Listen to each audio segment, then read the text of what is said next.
Beredar video memperlihatkan personel pemadam kebakaran dan warga terjatuh dari atap rumah saat tengah memadamkan api. Rekaman detik-detik personel terjatuh diunggah akun TikTok @pakpemadam. Diketahui sebelumnya, kebakaran terjadi di Kota Makassar pada Rabu 26 Januari 2022.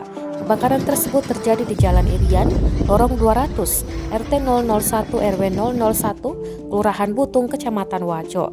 Setelah menerima informasi, Damkar Makassar mengirimkan unit armada, pemadam, dan personel.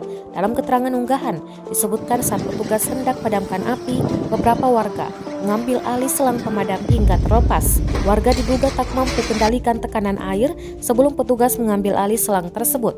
Namun saat berusaha menahan debit air, personel damkar dan 2 warga malah terjatuh dari atap rumah warga.